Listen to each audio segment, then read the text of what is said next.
Bizconsesh on decision trees. So decision trees are simply just a tool to help a business make a decision. And the key inputs into that decision will be the cost of the decision, the probability of success, and the end payoffs, what the financial or monetary outcomes are.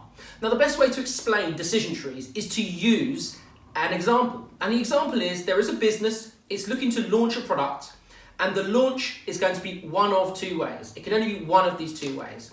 The first way is they launch the new product using advertising. The second way is that they launch the new product using sales promotions. Now, with the start of a decision tree, it will always be with a square, a box, and that box just simply represents the decision, which is should they launch through advertising or sales promotion? Which way should they launch?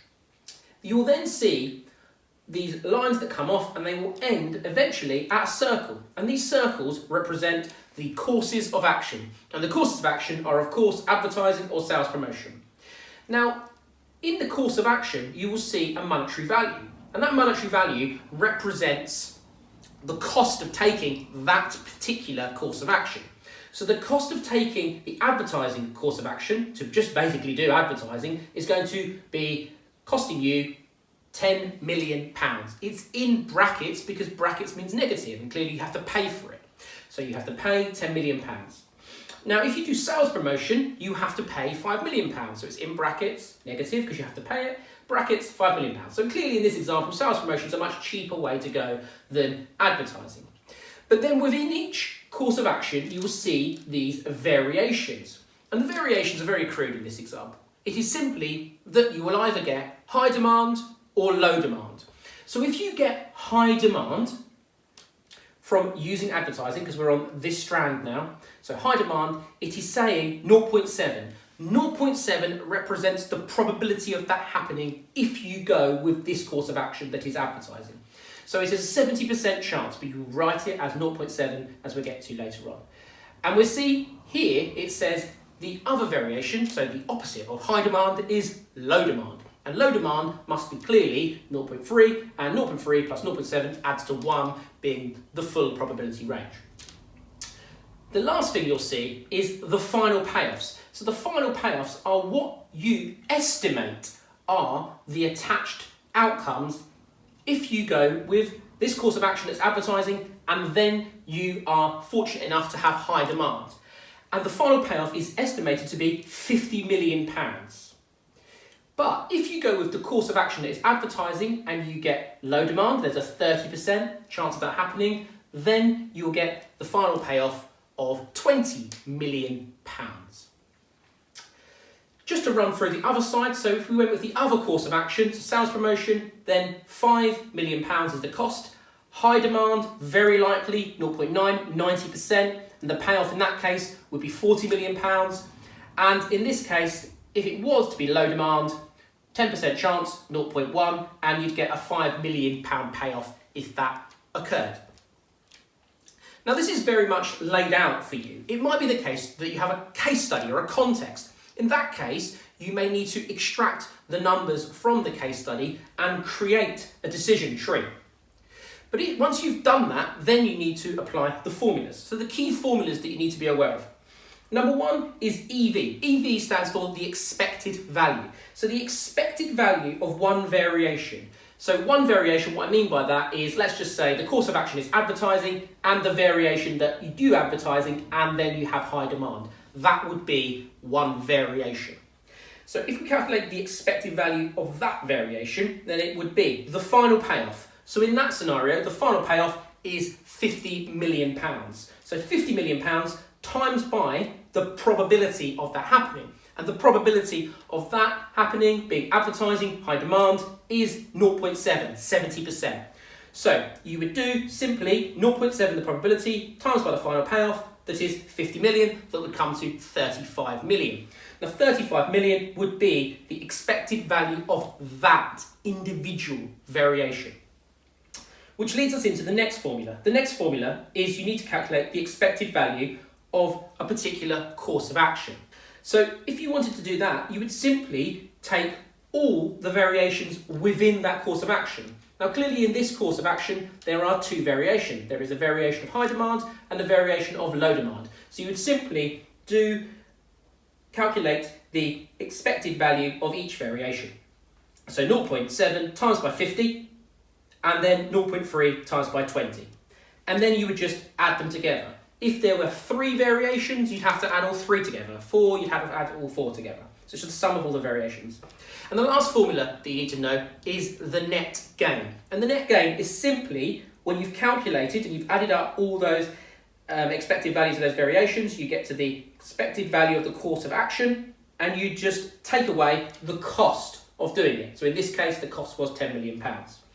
Now, we're going to calculate what the net gain, because that's the key number, what it's going to be for advertising and what it's going to be for sales promotion to help the business make a decision, in this scenario, which way they should go. So in advertising, if we just do what we did before, so if we calculate the expected value of the variations across here, so advertising high demand is 50 million times by 0.7, which is 35 million.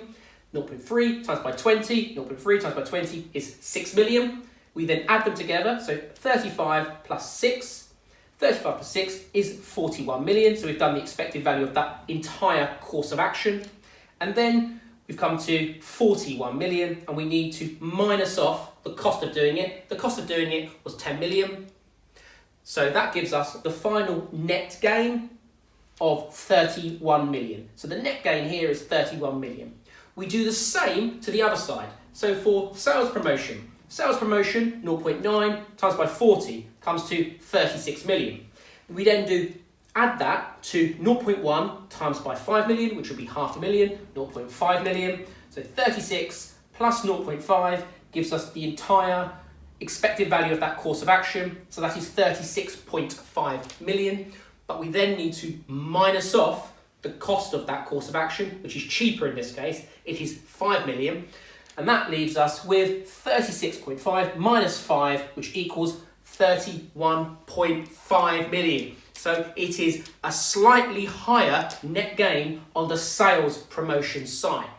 So if the business exclusively decided to use just decision trees to make that decision, it would choose sales promotion because it is marginally higher in terms of its net gain. Now, the next thing we need to look at is the pros and cons of using decision trees, because clearly in this example it's a very, very fine line. So if we're thinking about the pros and cons of decision trees, let's start with the pros. So the first pro is that simply using decision trees is a logical approach. It's a logical approach is using quantitative, so data that is based on numbers, quantitative data. Clearly it's objective because you're just going with the decision tree, finding out which has the higher net gain, and that is the correct answer as far as you should go. It's clearly more on the scientific side, which may lead in those same advantages you saw there, because it could be more justifiable to particular stakeholders, such as shareholders, when you make these decisions. Last thing to think about is that it does include the costs of each of those courses of action. So it looks at the risks there. So it's looking at the risks and the reward. Now on the cons side, so number one, it doesn't account for any qualitative data. It's only just looking at those numbers and nothing else.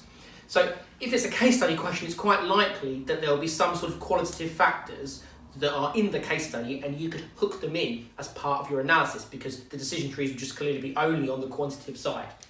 So clearly you want to look at the impact on particular stakeholders. That could be employees. Maybe the employees hate the decision and they're going to leave, and that's going to lead to extra costs like external recruitment costs.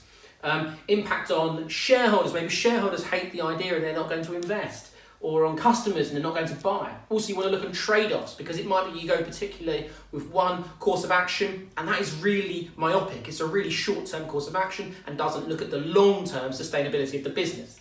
Number two, it's only as good as your predictions. If your probabilities are wrong, the whole thing's wrong. If your final payoffs are estimated to be wrong, the whole thing's wrong. So it's clearly based on how good, how accurate they are. Now, in terms of yes, we should use it, or no, we shouldn't use it, these are the basic scenarios to think about. So yes, you should use it if you've been faced with this decision many times before. If you've done lots of decision trees, you're an experienced business, an experienced manager, you've seen the decision over and over again, you're always releasing products, it's always between sales promotion or advertising, then you've probably got a good understanding of it. So in that case, you might just want to go simply with the net gain because you think you know it. Also, it's more likely to be short term with tactical decisions, versus when you probably shouldn't use it is if it's a brand new type of decision. The reason why, because if it's a brand new type of decision, you probably are going to be likely off of your probabilities and final payoffs? How can they be accurate if you haven't seen them before? Number 2 is if it's a strategic decision, if it's a long-term decision for that business, then you probably want to avoid just solely using decision trees because, as I said before, you want to think about those stakeholders, you want to think about that qualitative data. And number 3, the last one, is if you have any lack of trust in that data, then you definitely shouldn't exclusively be using your decision trees. So I hope that helps, and I'll see you for the next session.